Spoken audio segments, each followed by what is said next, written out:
Yo, YouTube, what's up with your boy? Sports and Fitness Rants. I'm back, guys. Click that like button. Subscribe to my channel. What's up, y'all? Welcome back, guys. Welcome back. Got another great video for you guys today, man. And this is going to be a video request. That's right. One of my subscribers requested me do a video, asked if I do a video on Pistol Pete Maravich, talking about his college career and his pro career.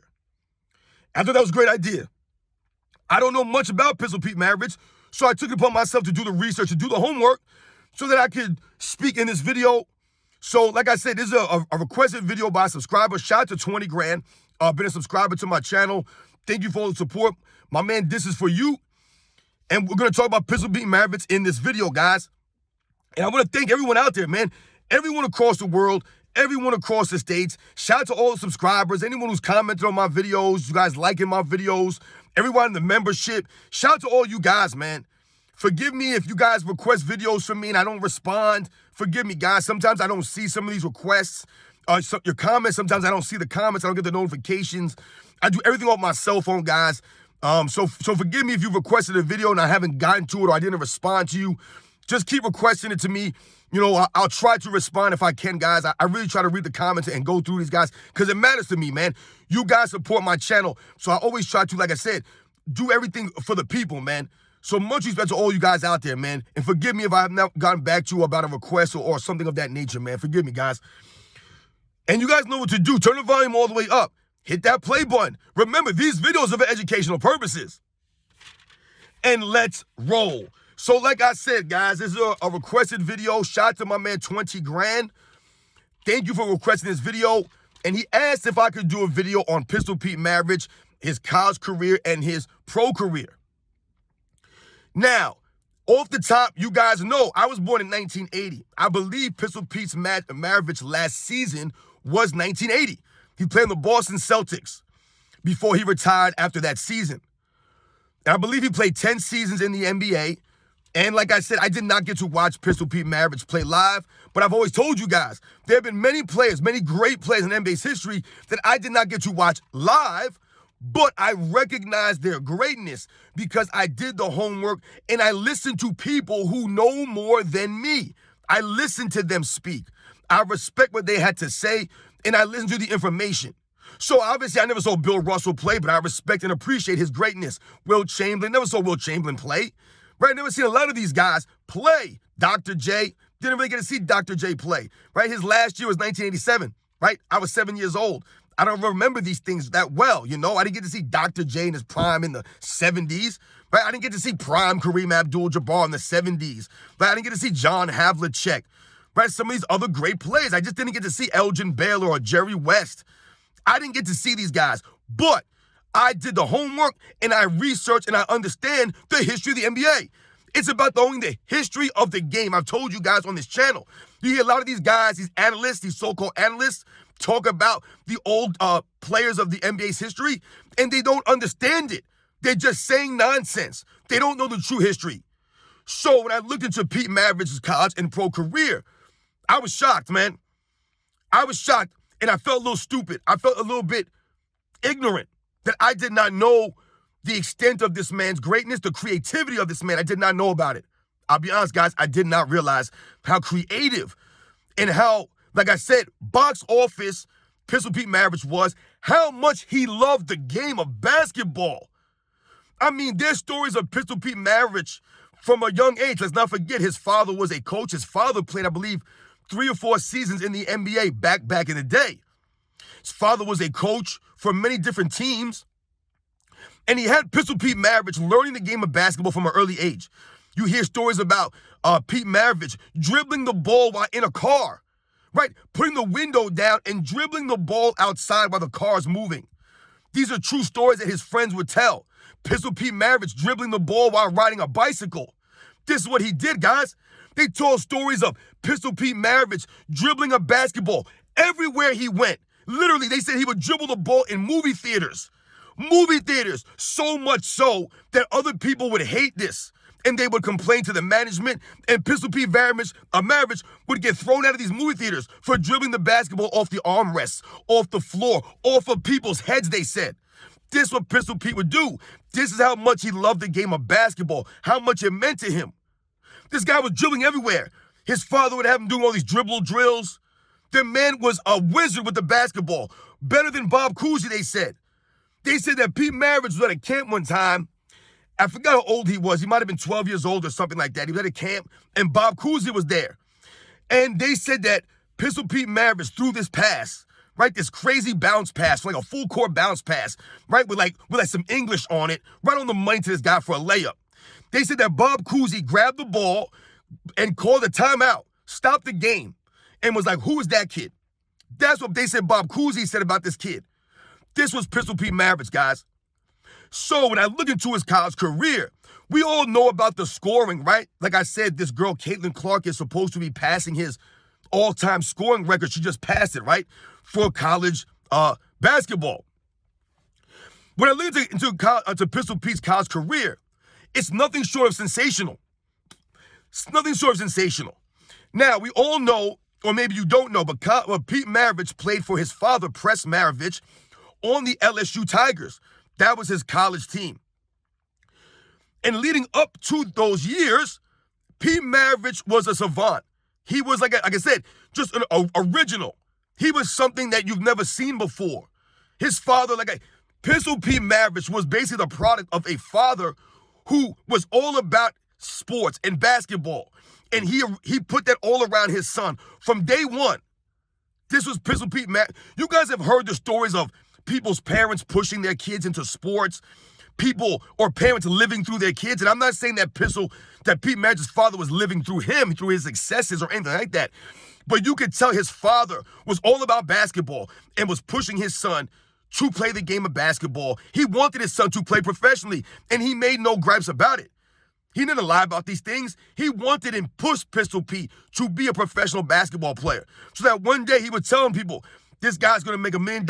Pistol Pete himself said, I'm going to be the first millionaire basketball player. These are the things that they talked about from an early age, prepping him for basketball at that level.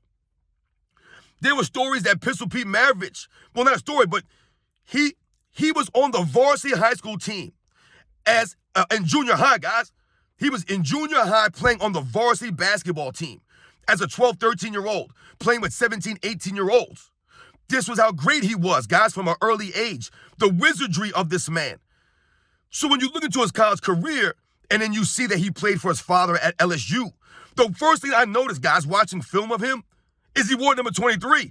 I never even realized that. I knew Pistol Pete from the NBA. I never knew him in college, but I knew of him of the NBA. And I believe he wore number 44 in the NBA. But in college at LSU, he wore number 23. And we all know that Michael Jordan is my guy, and we all know Michael Jordan is known for wearing 23. But in LSU, Pistol Pete was wearing number 23 at LSU, guys. Now, when we think about his prolific scoring, we must keep a couple of things in mind. Number one, he played for his father, and they said that Pistol Pete's father forced him to play for LSU. He basically bribed him. They say he bought him a car. Pistol Pete was like, listen, if I'm going to play for LSU, then you're going to buy me a car, Dad. And his father bought him a car. He obliged to get him to come to LSU.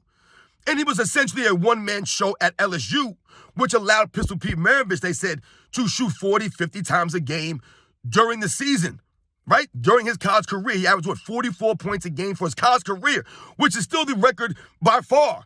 No one's really even close to it. I believe it's over 10 points more than the next highest average.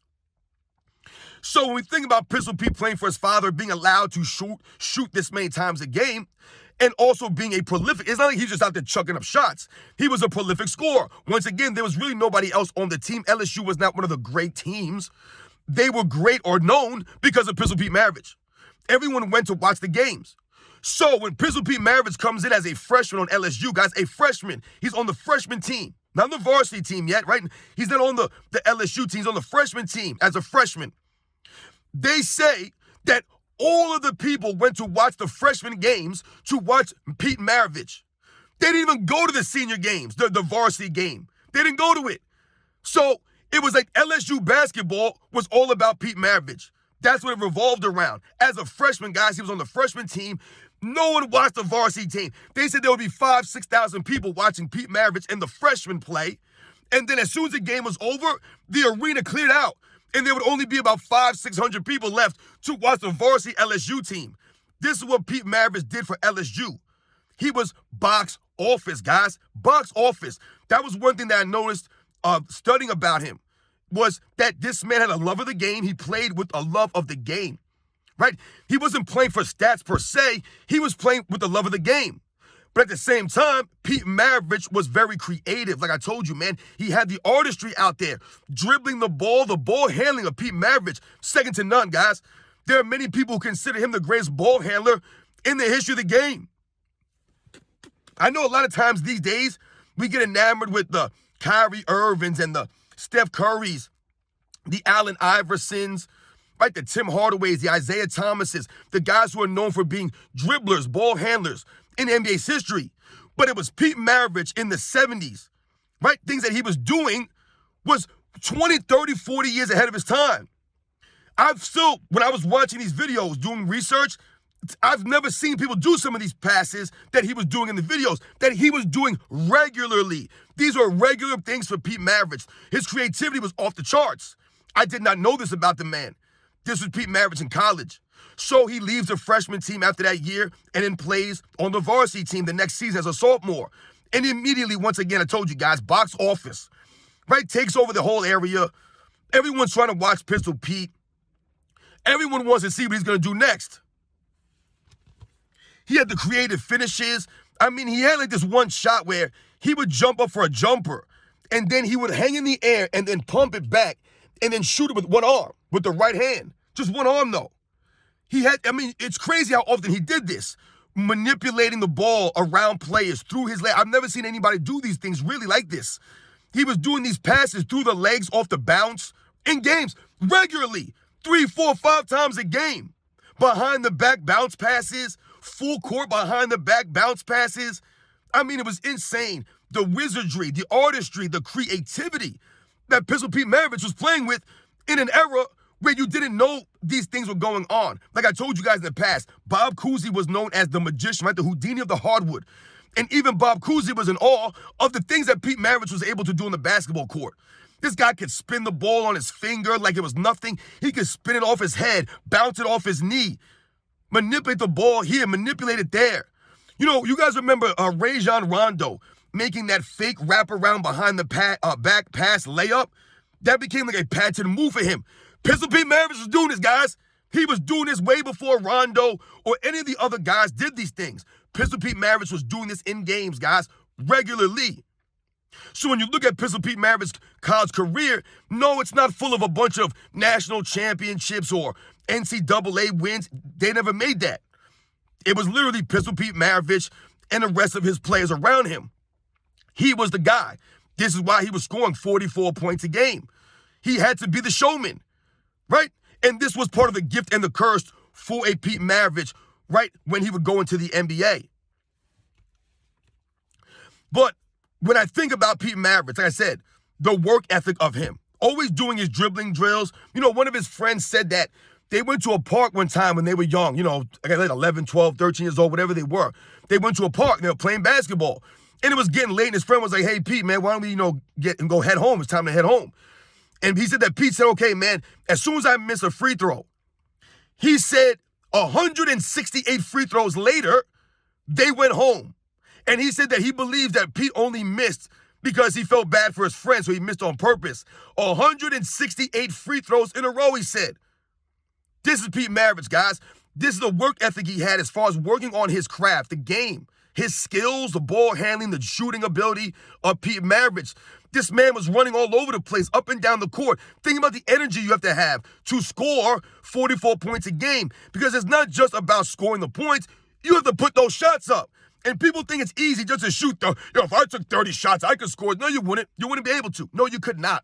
That's why I laugh when people say, oh, Michael Jordan was scoring all these points because he shot all the time. But they say like anyone can do this. Anyone can shoot maybe 20 times. Really? It's not that easy. It takes a lot of energy to shoot 20, 30, 40 times in a game. And then at the same time, be effective shooting these shots, making these shots. It's not easy, man. Pistol Pete was doing this. Also, we must think, in college when he was doing this, there was no three-point line, right? never played with the three-point line. Pistol Pete Maravich. So all these points that he scored without the help of a three-point shot. And the thing about with a Pistol Pete, because it's not like he was a big man playing down low, and you say, well, he would have never been shooting threes anyway. When you study the film of Pete Maravich, what you'll notice is him taking a lot of long shots, a lot of long-range shots that probably would have been three-pointers in that era. You know, guys, it's similar to what I tell you guys with Michael Jordan. And I don't want to bring Michael Jordan up too much in this video about Pistol Pete, but it's a similar thing. When they talk about Pistol Pete not having the three-point line as a disadvantage for him, it's because he took long-range shots. That was part of his game. When we think about Michael Jordan, I've told you guys about them moving in the three-point line from 1995 to 1997 for those couple of years. The reason why I tell you it didn't make a difference to Michael Jordan or his approach to the game, and they'll say, oh, well, Michael Jordan only shot better from three because they moved the line in. No, what that did was it moved the three-point line in to Michael Jordan's wheelhouse. Remember, Michael Jordan took a lot of long twos.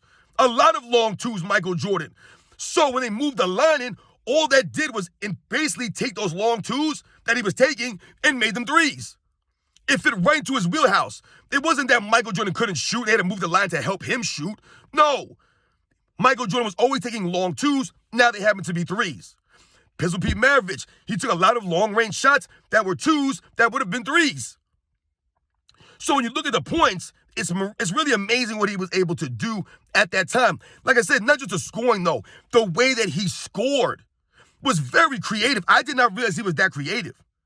This man had a myriad of different ways to score. And then when we think about his pro game, the problem for Pete Maravich coming into the pros, and the reason why I believe that he was never, or he's never mentioned with the great players, like the top 20 guys or the top 20 or 30 guys in NBA's history. When you think about the top shooting guards in NBA's history, and I'm guilty of this, I've never mentioned Pete Maravich in my list of top 10 guys, right? I never mentioned him. And I think I might have to put him in my top 10 shooting guard list. I might have to do this. But the problem for Pete Maravich as it pertains to his professional basketball career is when he came into the NBA, like I told you, he signed a $1 million contract. He was like the highest paid player. He was the highest paid player on his team when he came and signed with the Atlanta Hawks. And a lot of his teammates were envious of him, jealous of his money because he did not earn it, right? They felt he did not earn that money. He, as a rookie, you're getting all this money. So his teammates and him did not vibe. And that was part of the problem for Pete Maravich in the NBA, coming in with all the hype, right? All the flair, the fanfare that he had. They love Pete Maravich, right? Pete Maravich could essentially do no wrong out there on the basketball court, right? Remember, he played for his father all these years. So he was allowed to do whatever he wanted. And then he gets to the NBA, it's not the same. You're playing with other professionals. A lot of people called Pete Maravich a hot dog, a guy who showed off, who just wanted to play with the flash and the pizzazz, but no substance. This is what they accused him of, and he first came into the NBA. So a lot of his teammates didn't like him. And I believe he played 4 seasons for the Atlanta Hawks before being traded. And the Hawks were never really good. They didn't really have any good teams. And he played with some quality players like Lou Hudson and Walt Bellamy. These are really good players. They're Hall of Famers. He played with some quality guys. Some of these guys were a little bit older, right? And they were never really that good, the Atlanta Hawks, when Pistol Pete was there, right? They never really made significant playoff runs. I believe they were in the playoffs a couple of years, but they always got bounced out in the first round or something. They never really went anywhere. So after a couple of years in Atlanta, right, that really wasn't really a good 3 years there. He was putting up numbers, 25 points a game, 27 points a game, 5 rebounds, 6 assists. This was Pete Maravich, right? Shooting about 45, 46%, right? A really good free throw shooter. I told you, the man was making all those in a row. I believe he was like an 85% free throw shooter, 83% free throw shooter, whatever it was, which is very good. He goes to the New Orleans Jazz, right, which was a new team. This was their first year. They were an expansion team, the New Orleans Jazz. Pistol Pete gets traded to that team. And once again, Pistol Pete continues to play the way he plays, but he learns to adjust and adapt his game. Because the way that he played with the flash, the pizzazz when he was in Atlanta, his teammates did not appreciate that. People did not appreciate, like I said, people calling him a hot dog, saying that he did not really play the game the right way. This is what some of his teammates said. But Pistol Pete was just playing the game that he knew how to play, the way he knew how to play it. That's how he played the game. Pistol Pete wasn't trying to be fancy. That was how he played the game. It wasn't fake. This was Pete Maravich. The ball handling ability of him was second to none. The passing, the dribbling ability, the shooting, the different ways that he could shoot, the left hand, the right hand.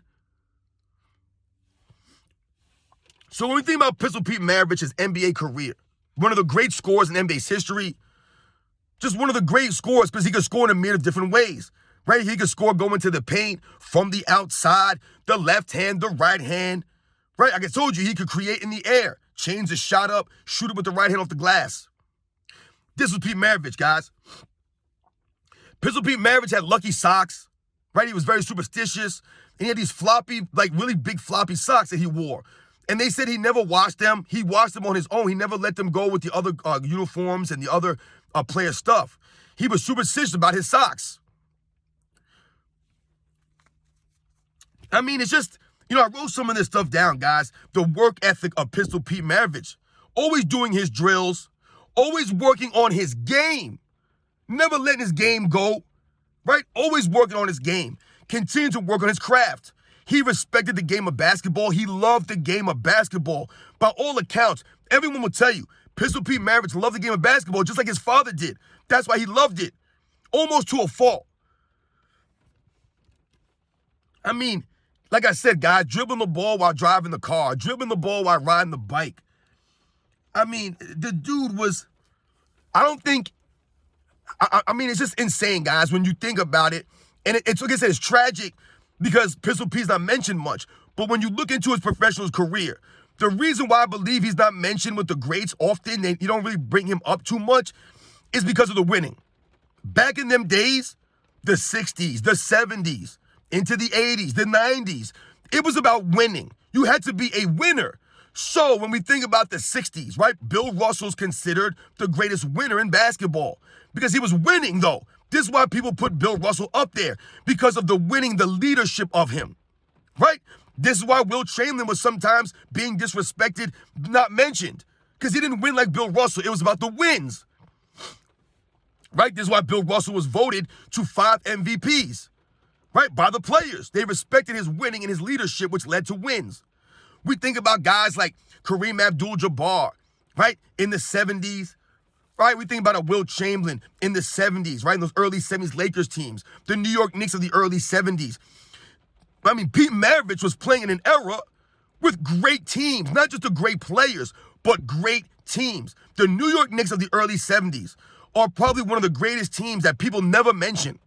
They never mention these guys, but they were stacked with players, right? Walt Clyde Frazier, Willis Reed, Dave DeBusschere, Bill Bradley, right? Jerry Lucas played on one of those teams, Earl the Pearl Monroe. These are all Hall of Famers I mentioned. 5 Hall of Famers on that Knicks team, right? And I would believe Pistol Pete Maravich scored 60 points against that Knicks team on Walt Clyde Frazier. And they said that Walt Clyde Frazier couldn't stop him. And we all know, I told you guys, Walt Clyde Frazier is one of the greatest defensive point guards in the history of the game. Couldn't stop Pete Maravich, though, when he was going. Scored 60 plus on him. The great New York Knicks. I believe that was when he was on the, Atlanta Hawks. I can't remember correctly. But this is Pete Maravich, guys. He just didn't have the wins. And they used to say that Pete Maravich, all he wanted to do was win one championship ring. He just wanted to win one ring. And the irony behind this, guys, is if you look at his career, you know about his career. He played for the Boston Celtics his last season. I believe it was the 1979-1980 season. He played on the Boston Celtics with the rookie Larry Bird, right, with guys like Cedric Cornbread Maxwell. I want to say Tiny Archibald might have been on that team. I can't remember, guys. But he was on this team, right? And they were really good that year. But Pete Maravich was dealing with injuries, and he didn't play many games, right? He was dealing with all kinds of other things off the court. Like he became like an alcoholic, they said, in the latter part of the 70s. And after that season, he retired. And the irony was the following season, when he retired that year from the Celtics, they won the championship that season in 1981. That's the irony behind that. If he would have just stayed It's almost like an Elgin Baylor type scenario where Elgin Baylor retires and then the Lakers would go on to win the season, or the championship that season, right? Pete Maravich retires, the Celtics win the championship that next season. So if he would have stayed, he would have gotten that ring. No, he wouldn't have been the star of the team. He wouldn't have been out there leading them to that championship, but he would have been a member of the team, and he would have earned it. And once again, it would have been deserving for Pete Maravich for all the things he meant to so many people. I mean, when you listen to people talk about Pete Maravich in the 70s, they speak with such respect, you know, with a love of Pete Maravich and what he meant to the game. You know, oftentimes I've told you guys on this channel that Dr. J, right, playing in the ABA and then coming to the NBA during that 1976 season, kept the NBA afloat long enough for guys like Larry Bird, Magic Johnson, and the other cream of crop guys in the 80s to come in and take the NBA, right, and make it a popular game. But it was also a guy like a Pete Maravich in the 70s that made the game popular, made it exciting to watch. It was exciting when people went, they wanted to see Pistol Pete, right? Because his gun was always loaded, right? And he was always out there gunning. But he was box office. His game was sensational. His game was creative. It was original, Pistol Pete Maravich game. It was original. I don't know how many times I heard people say, I've seen this man do things that I've never seen anybody do still to this day. And when you watch the video footage, they're 100% accurate. This guy was doing things that we haven't seen yet still. Not to that level. Not the way that he did. Not with the consistency. Pistol Pete, they said, was so creative out there, so ahead of his time, that oftentimes his teammates were not ready for the passes. So he's throwing passes to guys, they're hitting off their heads, they're hitting off the back because they're not paying attention, they're not looking, they didn't have their head in a swivel, right? These guys would have bruises, they said, playing with Pistol Pete Maravich, because the way that he would come at these guys with passes that you weren't expecting. His teammates would often say, you know, if Pete was looking at you, you didn't have to worry about him passing the ball to you. But if he wasn't looking at you, then you better watch out because you didn't know if it was going to come. This is what they said about Pete Maravich. This was his creativity, guys. One of the most creative players in NBA's history, man. College career was outstanding. Amazing. Like I said, just go back and watch some of this film. The things that he was doing on an LSU team, like I said, that wasn't as talented as a lot of the other great teams of that time.